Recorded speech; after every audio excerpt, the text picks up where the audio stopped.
வணக்கம். திருச்சுற்று மாளிகை, நம்ம ராஜராஜன் திருவாசல் என்ற அந்த கோபுரத்தை ஒட்டி இருக்கக்கூடிய அந்த பிராகாரத்தை தான் திருச்சுற்று மாளிகைன்னு சொல்கிறோம். இந்த சொல் கல்வெட்டில் இருக்குது, அதனால் எல்லாரும் பயன்படுத்துகிறாங்க.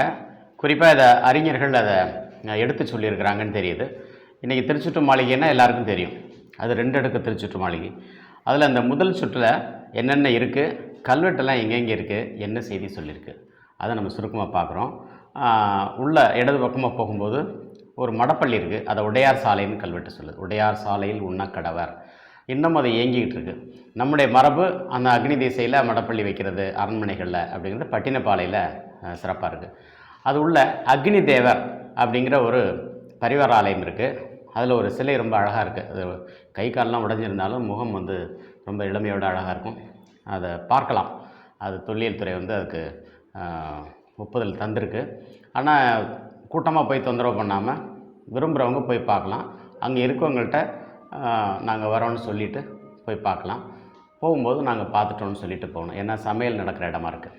அதனால் அந்த அக்னி தேவருக்கு நேர் மேலே ஆதிபூமி அப்படிங்கிறது கல்வெட்டில் இருக்குது. அங்கே ஒரு கல்வெட்டுமே இருக்குது.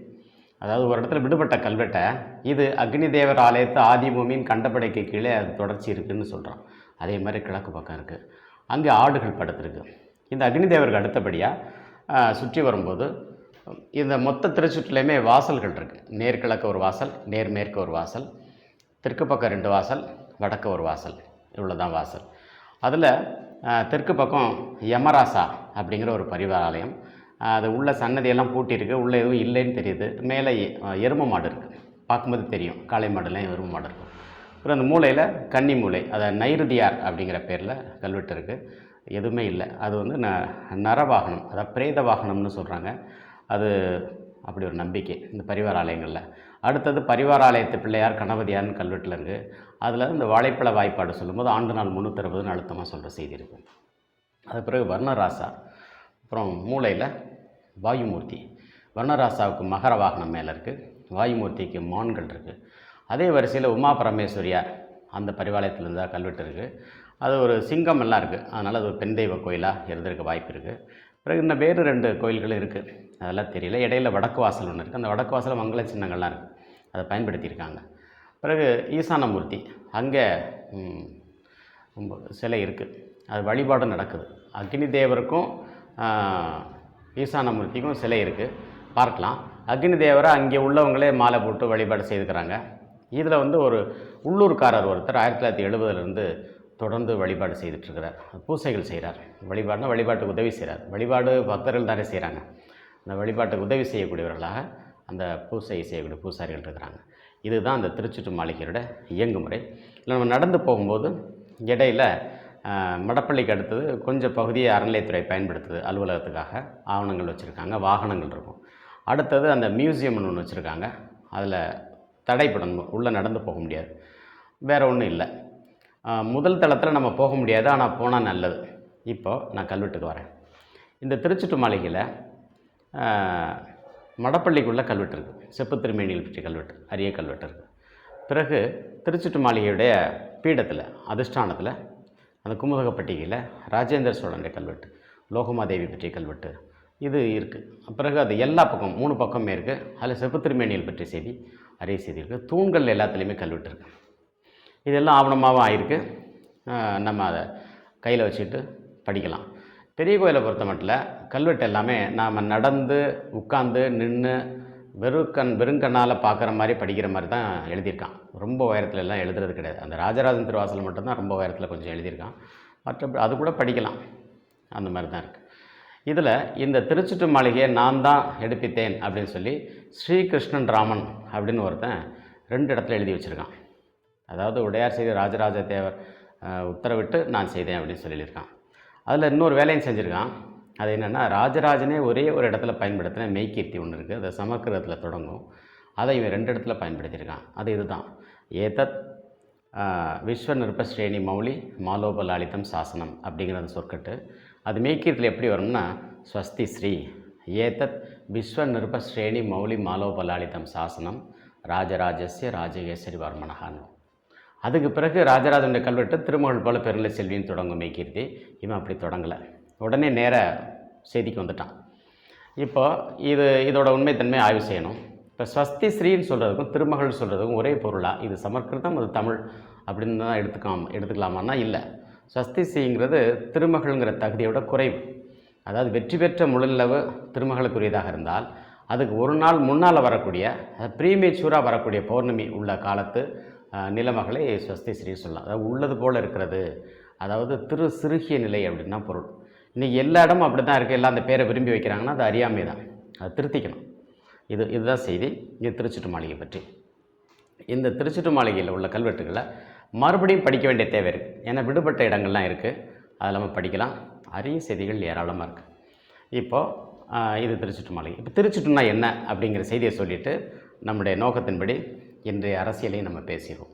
இன்றைக்கி எப்படி இந்த புரிதல் எப்படி நம்ம கொண்டு வர்றது அப்படிங்கிறக்காக திருச்சுற்றுனா என்ன, வளச்சுற்று, அவ்வளோதான். வளமாக சுற்றினா திருச்சுற்று. வளமாக சுற்றுற எல்லாத்தையும் நம்ம திருன்னா சொல்லுவோம். ஆணியை திருகுனா கூட திருகாணின்னு சொல்லுவோம், திருகைன்னு சொல்கிறோம், இது திருத்தம்னு சொல்கிறோம். வலம்படு வென்றி வலப்பக்கமாக போகிறது தான். நம்ம வலப்பக்கமாக ஒரு கோயில் வழிபாட்டு அடிப்படையே வலப்பக்கமாக போகிறது தான்.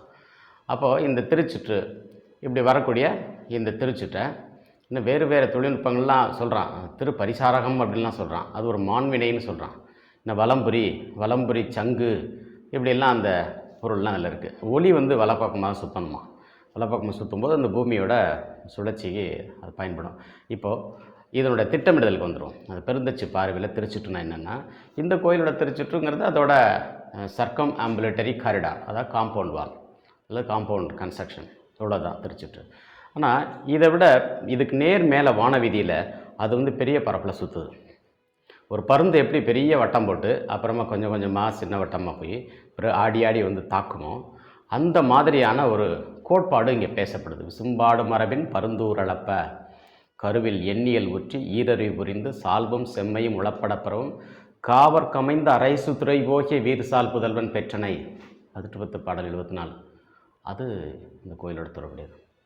ஏன்னா அந்த காலத்தில் அரண்மனையில் இருந்தது பேரளவேதிய பெரும்பெயர் பாண்டில்னு சொன்ன அந்த கட்டில், அது கருவில்லத்தில் இருந்தது. இன்றைக்கி கருவில்லத்துக்குள்ள பொம்மை இருக்குது, கட்டில் இல்லை, அரசியும் இல்லை. இதுதான் இந்த வாழ்விடமாக இருந்து ராஜஹர்மியமாக இருந்து பிறகு அது பிராசாதமாக மாறுறது. இது பிராசாதம் தான் சொல்கிறாங்க. டெக்னிக்கல் வேர்டு ஒரு கோயிலுக்கு பிராசாதம். சரி, இப்போ அதுக்குள்ளே போயாச்சு. இப்போ இந்த திருச்சுற்றினுடைய ஆற்றல் என்ன அப்படின்னா, ஒரு அசைவு. இப்போ கட்டடம் அசைய முடியாது. அசைஞ்சால் நம்ம உள்ளே போக முடியாது, பயன்படுத்த முடியாது. ஆனால் அதுக்கு மேலே உள்ள வானவீதி அசையும் இல்லையா, அந்த வானவீதியை வளச்சுற்றா சுற்றி வரும்போது இது இந்த பூமியையும் சேர்த்து தன்னை தகவமைச்சுக்கும் அப்படிங்கிறது தான் இதில் உள்ள அரிய செய்தி. அதுதான் இந்த வெண்கொற்ற குடையோடு சேர்ந்த செய்தி. அந்த வகையில் இந்த திருச்சுற்று அப்படிங்கிறது ஒரு மரியாதை அப்படின்னு சொல்கிறான். மரியாதா, மகா மரியாதான்னு சொல்கிறது எல்லாமே திருச்சுற்றினுடைய விரிவு. இதை கல்லூரிக்கா அப்படிங்கிற சொல்லையும் பயன்படுத்துகிறாங்க. அதுதான் இன்றைக்கி பள்ளி கல்லூரிங்கிறது பயன்படுத்துகிறோம். தேவார கல்லூரி அமைத்தேன்னு ராஜேந்திரனோட கல்வெட்டு பெரிய கோயில் இருக்குது. இந்த கல்லூரிக்கா அப்படிங்கிறது சான்ஸ்கிரிட்டா அப்படின்னா டெக்னிக்கல் சான்ஸ்கிரிட்னு சொல்லலாம். ஏன்னா அது இலக்கிய சமஸ்கிருதம் பயன்படுத்துறது இல்லை. ஆனால் அந்த கோயிலை பற்றி சொல்லும்போது இது சான்ஸ்கிரிட் வேர்டுன்னு சொல்லி சாத்திரங்களில் இருக்குது கல்லூரிக்கான்னு. திருச்சூர் பக்கத்தில் கல்லூரிக்கா பகவதி அப்படின்னு ஒரு பெண் தெய்வத்தை குறிக்கக்கூடிய கோயில் இருக்குது. அப்போ கல்லூரிக்காங்கிறது தெரிஞ்சு தானே பயன்படுத்துகிறாங்க. மரியாதாங்கிற சொல்லும் காந்தலூர்ச்சாலை மரியாதையில் நான் ஒரு சென்னடை பையில் நிபந்தம் வைத்தேன்னு தான் பார்த்திவ சேகரபுரம் செப்பேடு சொல்லுது. அப்போ இங்கே மட்டும் பெரிய கோயிலில் இருக்க மட்டும் காந்தலூர்ச்சாலைக்கு படையெடுத்து போனால் காந்தலூர்ச்சாலைக்கு படையெடுத்து போனான்னு இந்த வரலாற்று ஆசிரியர்கள் சொல்லி சொல்லி சொல்லி நம்மளை சிந்திக்க விடாமல் தடுத்துட்டாங்க. இப்போ இதை நீங்கள் உடைச்சாலுடைய அந்த களமறுத்தல் அப்படின்னா என்னன்னே தெரியாது. களம் என்றாலும் கண்டம்னாலும் ஒரு பொருள். நீ கண்டதேவி இருக்குது, திருவாடானை இருக்குது, எந்த திரு ஆடிச்சுன்னு தெரியல. நீ எதுவுமே தெரியாமல் தலைநாள் தெரியாமல் தலை மயக்கத்தில் இருக்கக்கூடிய மக்களாக நாம் எப்படி மாறணும்? இவ்வளோ பெரிய சான்று நம்ம கையில் வச்சுக்கிட்டு. இதுதான் அரசியல். தலைநாளை அறிவிக்க துப்பு இல்லைன்னா அரசு இல்லைன்னு பொருள். நாங்கள் அரசு இல்லை, நாங்கள் வேறு வகையான குழுன்னு சொல்லிடுங்க. எங்களிடம் வல்லுநர்கள் இல்லை, வல்லுநர்களை கேட்கக்கூடிய ஒரு சுற்றறிக்கை விடக்கூடிய துணிச்சல் எங்களுக்கு இல்லை அப்படின்னு சொல்லுங்கள். எனக்கு தெலுங்கு தெரிஞ்ச நல்லாவே பேசியிருக்கேன். தம் இருக்கா தைரியம் இருக்கான்லாம் கேட்குறேன். இதெல்லாம் தெலுங்குலேயும் பேசுவீங்களா? சட்டப்பேரவையில் ஒரு முதலமைச்சர் பேசினார். சந்திரபாபு நாயுடுவை பார்த்து ஜெகன்மோகன் ரெட்டி பேசின மொழியில் தான் நான் கேட்டேன், உனக்கு தம் இருக்கா தைரியம் இருக்கான்னு கேட்டார். அதே தான் நான் கேட்குறேன், உனக்கு தம் இருக்கா தைரியம் இருக்கா துப்பு இருக்கா துணிச்சல் இருக்கா? தலைநாளை பற்றி சொல்லுங்க, எனக்கு கேட்டு சொல்லுங்கன்னு ஒரு சுற்றறிக்கை விட கூட துப்பு இல்லையா? அல்லது களவாணி அரசியல் பண்ணுறீங்களா? இந்த கேள்வியோட இந்த திருச்சுற்று மாளிகையை நம்ம திரும்ப திரும்ப சுற்றி வருவோம், நமக்கு புரியும். நன்றி.